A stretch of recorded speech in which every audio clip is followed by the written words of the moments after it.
In a quiet Australian suburb of Sydney in the 1950s, a middle-aged grandmother was arrested by the police for a series of unexplained but suspect deaths of some of her relations. It was not initially known exactly how these murders were committed, but everything pointed to this kindly lady, who was a respected person in the community where she had grown up. It took the authorities some time to unravel the mystery and find someone who turned out to be a serial killer, as well as the reasons why it had happened. This is the case of the deadly avarice of Caroline Grylls.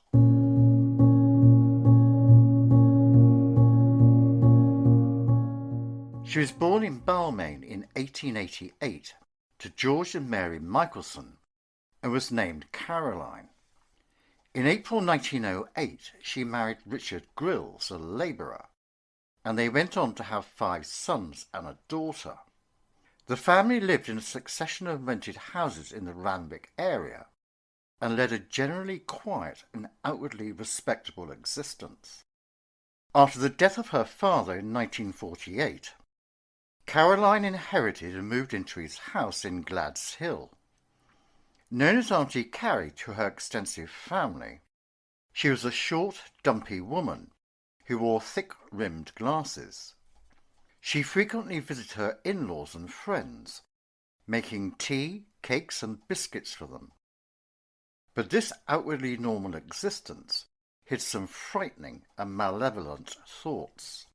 Sydney, in the years after World War II, was suffering from a housing shortage and a rat plague. In 1947, Caroline Grylls looked for a way of keeping her house rat-free and was advised by the council to buy a commercially available rat poison containing thallium. She discovered it was not only poisonous to rats. This gave Grylls a diabolical idea. Her father had died several years before, leaving her the house, on the proviso that she allow his widow, Grylls' stepmother Christine Michelson, to live there until her death.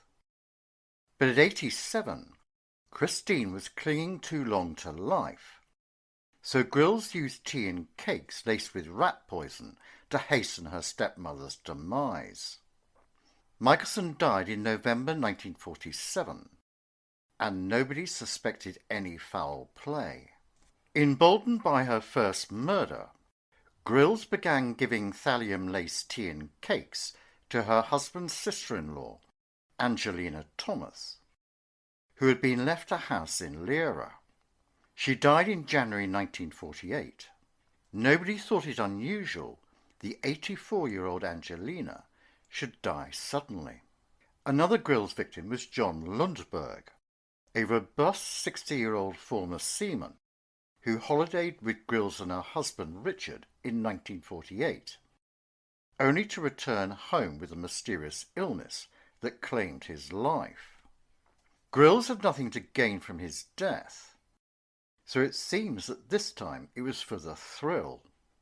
Mary Ann Michelson was the next and final victim to die, in February 1949. Again, Grylls had nothing to gain financially from the murder. The victim was very unwell. Her hair had fallen out, she suffered nervous disorders, blindness, and was bedridden.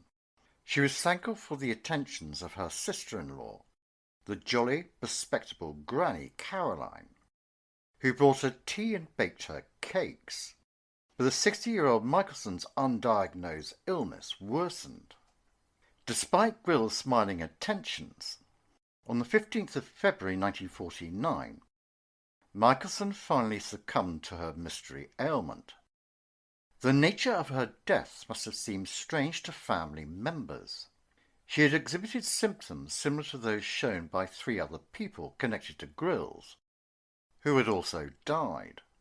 But since nobody knew what disease these symptoms pointed to, Michelson was buried without a fuss. What they also didn't know was that the elderly lady was the final victim of the kindly grandmother who fed her cakes and brought her tea. Grills would later attempt to murder more relatives, but her spree was brought to an end in 1952 when someone finally suspected she was adding more than milk and sugar to the tea. Grills had turned her attention to Evelyn Lundberg, widow of John, visiting her frequently, bringing her baked goodies and tea. She also offered it to Lundberg's daughter Christina Downey and her husband John. All became ill, and Evelyn went blind and lost her hair. A suspicious son-in-law of one of her intended victims, already blind as a result of a previous poisoning, one day noticed Grills carrying a cup of tea. She had placed her hand into her dress pocket and then put it over the cup as if dropping something into the tea. The son-in-law switched the cup with fresh tea and surreptitiously poured the suspect brew into a bottle and gave it to police to test. It was found to contain a lethal dose of thallium. Grills first became a murder suspect in 1947 after the deaths of 4 family members. Authorities had later tested the tea she had given to Christine Downey and John Downey on the 13th of April 1953 and detected the then common household rat poison that contained thallium. At the time, it was easy to buy over the counter in New South Wales. Michelson had inherited from Grill's father a house in Gladesville, and it was speculated she had murdered him to inherit the property. Similarly, Thomas was a close family friend of the Grills and had left her holiday home in the Blue Mountains to them. On 11th of May 1953, 63-year-old Grills was arrested and charged with the attempted murder of her sister-in-law, Evelyn Lundberg, and Lundberg's daughter, Christine Downey, both of Redfern. The attempt had been made with thallium. The symptoms of poisoning included loss of hair, nervous disorders, progressive blindness, loss of speech, and eventual death. Both Downey and Lundberg suffered these symptoms for some time, recovering only when Mrs. Grills did not visit. They were not alone. In 1953, Sydney was in the grip of a thallium panic. From March 1952 until the arrest of Grills, there had been 46 cases of reported similar poisonings, involving 10 deaths. In the few months after her arrest, there were further reported similar cases, among them one of a prominent footballer.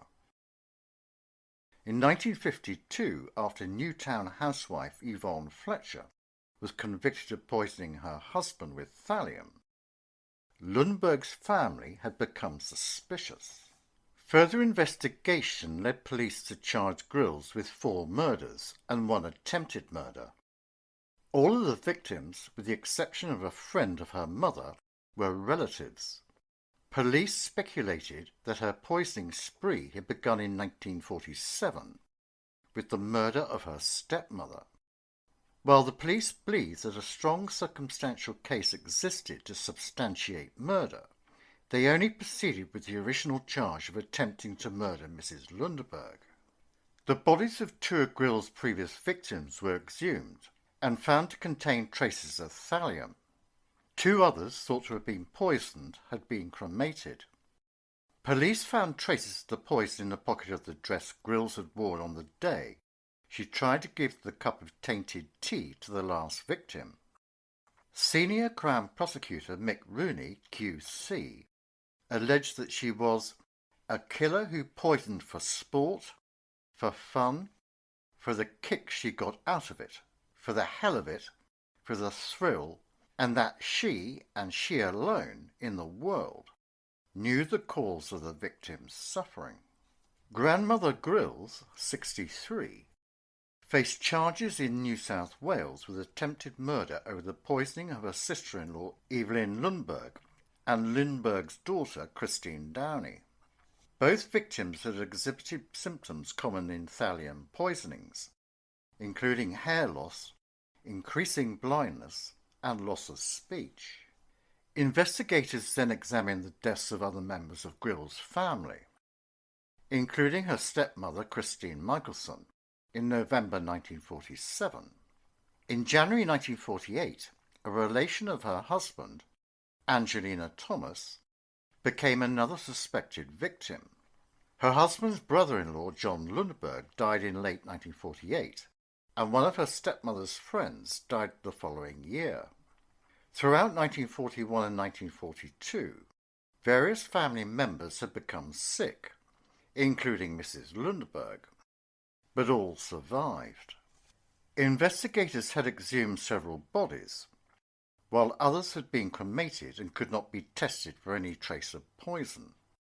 At the coroner's inquest, witnesses recalled Grills bringing them drinks and how eager she was to help with preparing food and tea. Mrs. Lundberg described how her hair had started to fall out and she had slowly gone blind. The coroner found Grills responsible for several deaths. She was charged in October 1953 with the murders of Mary Ann Michelson, 60, Christina Michelson, 87, and Angelina Thomas, 84. But in the end, those cases were dropped, and Grills was convicted only of the attempted murder of Mrs. Lundberg. At her trial at the Central Criminal Court, Grills professed her innocence, claiming that police had pressured her relations to convict her, and that she had helped to live, not kill. Her behaviour in court, marked by outbursts of laughter, reinforced ideas that she was a malevolent killer. The exhumed bodies of her murder victims had traces of poisoning. Grills was only tried for the attempted murder because the prosecutor believed the evidence was stronger and more conclusive. In court, prosecutors argued that her first murders were financial gain, but that she had later begun to enjoy watching people die and a sense of control, as she alone knew the cause of the victim's suffering. On the 15th of October, the jury took only 12 minutes to find her guilty and sentenced the accused to death. Soon afterwards, thallium was banned from sale. Although her appeal was dismissed by the Court of Criminal Appeal in April 1954, her sentence was commuted to life imprisonment. She was admitted to the State Reformatory for Women at Long Bay Prison, where she spent the next 6.5 years. She was nicknamed Aunt Thally by the inmates. On the 6th of October 1960, she was rushed to the Prince Henry Hospital in Randwick, where she died from peritonitis caused by a ruptured gastric ulcer.